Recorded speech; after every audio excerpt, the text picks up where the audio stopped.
Hello students, welcome to topper choice. मैं हूं आपका मैथ्स टीचर राहुल। जैसा कि आपको पता है, हमने क्लास 9 की वीडियो लेक्चर शुरू किए हैं, जिसमें आपको कॉन्सेप्ट से लेकर क्वेश्चन तक सब कुछ डिस्कस किया जाएगा, सब कुछ बताया जाएगा, जिसका कि आज है दूसरा दिन। और आज हम इस लेक्चर में क्वेश्चन डिस्कस करने वाले हैं एनसीईआरटी के। ठीक है, तो बिना किसी देरी के शुरू करते हैं। जैसा कि हमारे पास यहाँ पे फर्स्ट क्वेश्चन है। देखो, क्वेश्चन शुरू करने से पहले मैं बता दूँ उसको टैकल कैसे करना होता है। जैसे जब भी आप किसी क्वेश्चन में लाइन्स एंड एंगल्स में यहाँ पे लाइन्स पढ़ो, किसी भी क्वेश्चन में यहाँ पे लाइन्स पढ़ो, तो आपके दिमाग में सीधा आना चाहिए कि आपने एक लीनियर पेयर लगाना है। लाइन सुन के सीधा लीनियर पेयर पे जाना है। ठीक है, और क्या दे रखा है कि दो एंगल का सम 70 डिग्री है। कौन कौन से एंगल?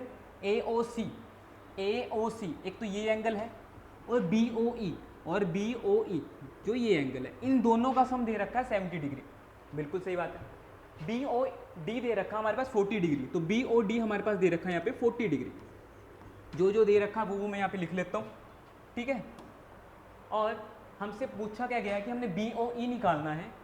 BOE निकालना है, एक ये एंगल निकालना है, और रिफ्लेक्स COE निकालना है। आपको पता है रिफ्लेक्स एंगल क्या होता है? ऐसा एंगल जो 180 और 360 के बीच में लाई करता है। फॉर एग्जाम्पल ये एंगल रिफ्लेक्स एंगल होगा। अब यहाँ पे कौन सा रिफ्लेक्स एंगल है वो देखते हैं। COE निकालना है। COE मतलब ये सारा का सारा रिफ्लेक्स एंगल होगा। बात क्लियर है? तो शुरू करते हैं।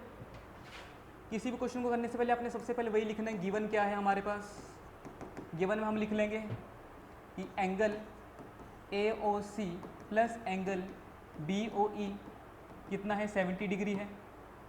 इसके बाद हमारे पास क्या है? एक एंगल BOD कितना है? 40 डिग्री, राइट। और फाइंड क्या करना है? To find BOE and reflex COE। Clear है? प्रूफ शुरू करते हैं या फिर सॉल्यूशन शुरू करते हैं। ठीक है, सॉल्यूशन में क्या आएगा? सबसे पहले आपको दे रखा है ये दोनों एंगल्स, और इसके बाद BOE निकालने के लिए बोला है। BOE निकालने के लिए बोला है। कॉमन सेंस है। अगर इन दोनों का सम सम यहाँ पे दे रखा और एक एंगल निकालना है, उससे हम क्या करेंगे? आपको यहाँ पे एक एंगल बनता हुआ नजर आ रहा होगा, एक तो ये लाइन और दूसरी ये लाइन। ध्यान देना, अगर ये 40 डिग्री है तो मेरे को ये बताना कि ये भी 40 डिग्री होगा। Reason vertically opposite angle, intersecting line से। तो हम यहाँ पे लिखेंगे कि अगर एंगल BOD बराबर हो जाएगा AOC के, जो है 40 डिग्री, और रीजन में क्या लिखेंगे? Vertically opposite angle. क्लियर है? अब हमें पता है एक एंगल तो निकल आया है, उससे दूसरा एंगल भी निकाल लेंगे। AOC प्लस BOE हमारे पास क्या है? 70 डिग्री है, और AOC तो हमने यहाँ से निकाल लिया। कितना है? 40 डिग्री था, प्लस BOE 70 है, तो यहाँ से हमारे पास BOE आ जाएगा 70 माइनस 40, दैट इज BOE कितना आ गया हमारे पास? 30। ठीक है, अब बारी आती है रिफ्लेक्स एंगल निकालने की।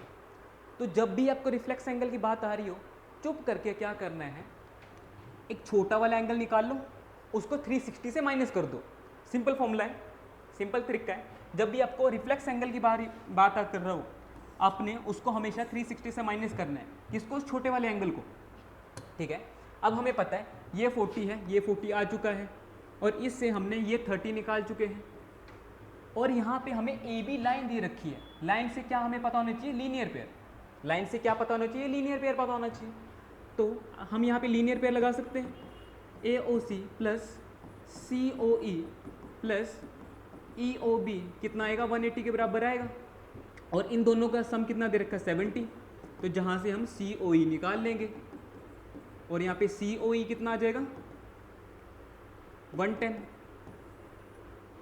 ठीक है, जब भी हमने रिफ्लेक्स एंगल निकालना है, हमें पता होना चाहिए कि हमें उसको 180 से माइनस करना है, छोटा वाला एंगल निकाल के। यही कॉन्सेप्ट है। जब भी रिफ्लेक्स एंगल निकालना है, छोटा वाला एंगल निकाल दो, उसको कंप्लीट एंगल से 360 से माइनस कर दो, रिफ्लेक्स एंगल आ जाएगा। ठीक है, तो यहाँ पे अगर हमने रिफ्लेक्स एंगल निकालना है तो उसको क्या करूँगा? रिफ्लेक्स एंगल कौन सा निकालना है?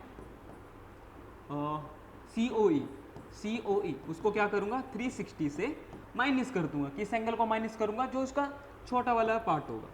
ठीक है, तो यहाँ पे क्या आ जाएगा? 250। ठीक है, समराइज करते हैं क्या किया, हमें पता होना चाहिए जब भी हमारे पास लाइन दिखे हमने लीनियर पेयर लगाना है। लीनियर पेयर लगाने से पहले मेरे कुछ यहाँ पे दिखाई दे रहा था, अगर ये 40 एंगल है तो ये भी 40 होगा वर्टिकल ऑपोजिट एंगल से। फिर हमने क्या किया, अगर इन दोनों का सम तो दे रखा था 70, एक एंगल हमारे पास था उससे हमने दूसरा एंगल निकाल लिया। लीनियर पेयर लगा के छोटा एंगल निकाल लिया। क्यों निकालना, क्योंकि हमें रिफ्लेक्स एंगल निकालना था, राइट। सेकंड क्वेश्चन की तरफ बढ़ते हैं। सेकंड क्वेश्चन हमारे पास यहाँ पे क्या है, फिर से यहाँ पे एक लाइन दे रखी है। लाइन ध्यान पे सुन के हमें क्या लगाना है, लीनियर पेयर लगाना है, ठीक है। इंटरसेक्ट कर रही है एम एन एट ओ पे और पी ओ वाई दे रखा है 90 डिग्री और ए बी रेशो दे रखा है 2:3। अब जब रेशो की बारी आए ना तो रेशो क्या होता है, जैसे यहाँ पे ध्यान दो क्या दे रखा है कि ए रेशो बी क्या दे रखा है 2:3। मतलब मैं इसको ऐसे लिख सकता हूँ 2/3, राइट है। पर इसको गलती से भी हम ऐसे नहीं लिख सकते कि ए 2 आ गया बी 3 आ गया, ये गलत होता है क्योंकि रेशो दे रखा है। जब भी रेशो में आ रहा हो तो हमें कुछ यहाँ पे कांस्टेंट मल्टीप्लाई करना होता है। क्या करना होता है, कांस्टेंट मल्टीप्लाई करना होता है। जैसे ए क्या आ जाएगा 2 के, बी क्या आ जाएगा 3 के, क्योंकि हमें पता है कि रेशो बहुत सारे सेम हो सकते हैं अलग अलग वैल्यूज़ के, ठीक है, इसलिए हम कुछ कांस्टेंट मल्टीप्लाई करते हैं यहाँ पे। अब यहाँ पे हमारे एक्स वाई एक लाइन दे रखी थी, एक्स वाई एक लाइन दे रखी थी, इसका मतलब हमने क्या लगाना है, लीनियर पेयर लगाना है, क्योंकि लीनियर पेयर हमेशा लाइन पे लगेगा। लाइन ध्यान पे आते ही लीनियर पेयर आना चाहिए। लीनियर पेयर लगाते क्या आ जाएगा हमारा, एक्स ओ एम, मतलब जितने भी एंगल होंगे उन सभी का सम कर देंगे, M O P plus P O Y कितना होगा 180। अब यहाँ पे पी ओ वाई 90 डिग्री दे ही रखा है और एम ओ पी क्या है ए, और ए हमारे पास क्या है 2 के, और ये है हमारे पास 3 के, डी हमारे पास 3 के, ये 180 आ गया। 2 के प्लस 3 के बन गया हमारे पास 5 के, और 180 माइनस 90 तो 5 के आ गया 90 और के आ गया हमारा 18 आ गया। कितना आ गया 18 आ गया। अब ये के की वैल्यू आई है, एंगल नहीं आया, तो एंगल कैसे निकालेंगे, ए से। यहाँ पे अगर के की वैल्यू पुट करूँगा यहाँ पे कितना आ गया 36 आ गया। ये अब पूरा डिग्री एंगल आया है। बी की वैल्यू निकालूंगा तो क्या आ जाएगा 3 × 18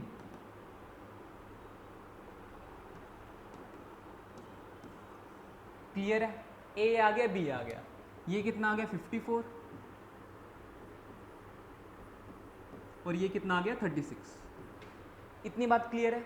अब हमें निकालना तो ये भी तो था नहीं, हमें कौन सा एंगल निकालना था, फाइंड सी निकालना था, हमें सी निकालना था। एक और चीज़ दे रखी है यहाँ पे एम एन, एम एन भी एक लाइन है, एम एन भी एक लाइन है। अब मैं क्या करूँगा, इस पर भी लीनियर पेयर लगाऊंगा, पर कहाँ पे लगाऊंगा, मेरे पास बी भी है, सी निकालना है तो डायरेक्ट इसी साइड पे लीनियर पेयर लगाऊंगा।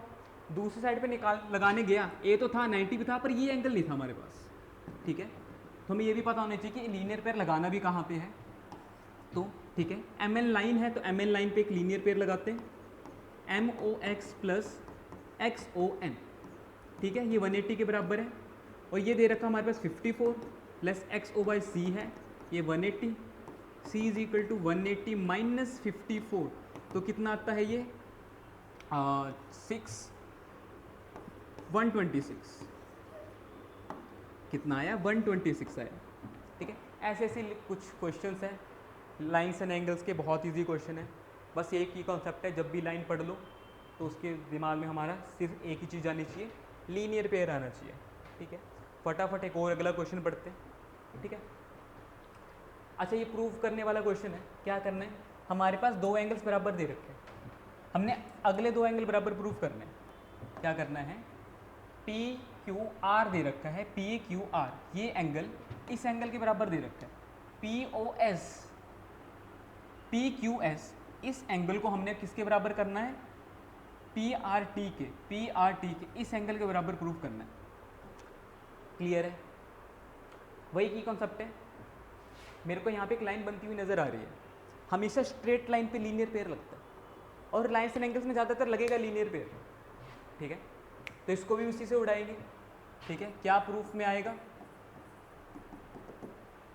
अगर मैं इतनी इतनी लाइन पे लीनियर पेयर लगाऊं, कौन कौन से एंगल आएंगे, angle P O S plus angle P Q R, इन दोनों का सम कितना आ गया 180, इसे एंगल 1 नाम दे देता हूँ मैं। दूसरे पे लगाते हैं P R Q plus P R T, ये 180 डिग्री के बराबर आ गया, इसको इक्वेशन नंबर 2 मान लेता हूँ। ठीक है, अब यहाँ पे ध्यान दो कि इन दोनों इक्वेशन की राइट साइड बराबर है, इन दोनों इक्वेशंस की राइट साइड बराबर है, तो क्या मैं लेफ्ट साइड को कंपेयर कर सकता हूँ? हाँ बिल्कुल कर सकता हूँ। अगर इनकी दोनों की दोनों राइट साइड बराबर है तो मैं लेफ्ट साइड को कंपेयर कर सकता हूँ। तो क्या आ जाएगा फ्रॉम 1 and 2, क्या आ जाएगा फ्रॉम 1 and 2 वी गेट, हमारे पास क्या आ जाएगा P O S plus P Q R किसके बराबर आ जाएगा पी आर क्यू के प्लस पी आर टी के। इससे फ़ायदा क्या हुआ, ध्यान देना, गिवन में हमारे पास क्या है पी क्यू आर किस एंगल के बराबर है पी आर क्यू के।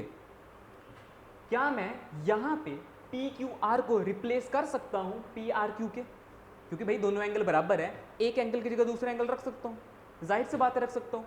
तो क्या मैं पी क्यू आर को यहाँ पे पी क्यू आर को पी आर क्यू के बराबर रख सकता हूँ, पी आर क्यू लिख सकता हूँ, यहाँ पे P R Q plus P R T plus यहाँ पे पी ओ एस। अब ध्यान दो यहाँ पे भी पी आर क्यू, यहाँ पे भी पी आर क्यू सेम था, कट गया, बचा क्या हमारे पास पी ओ एस किसके बराबर आ जाएगा पी आर टी के। और ध्यान दो यही हमें प्रूव करना था।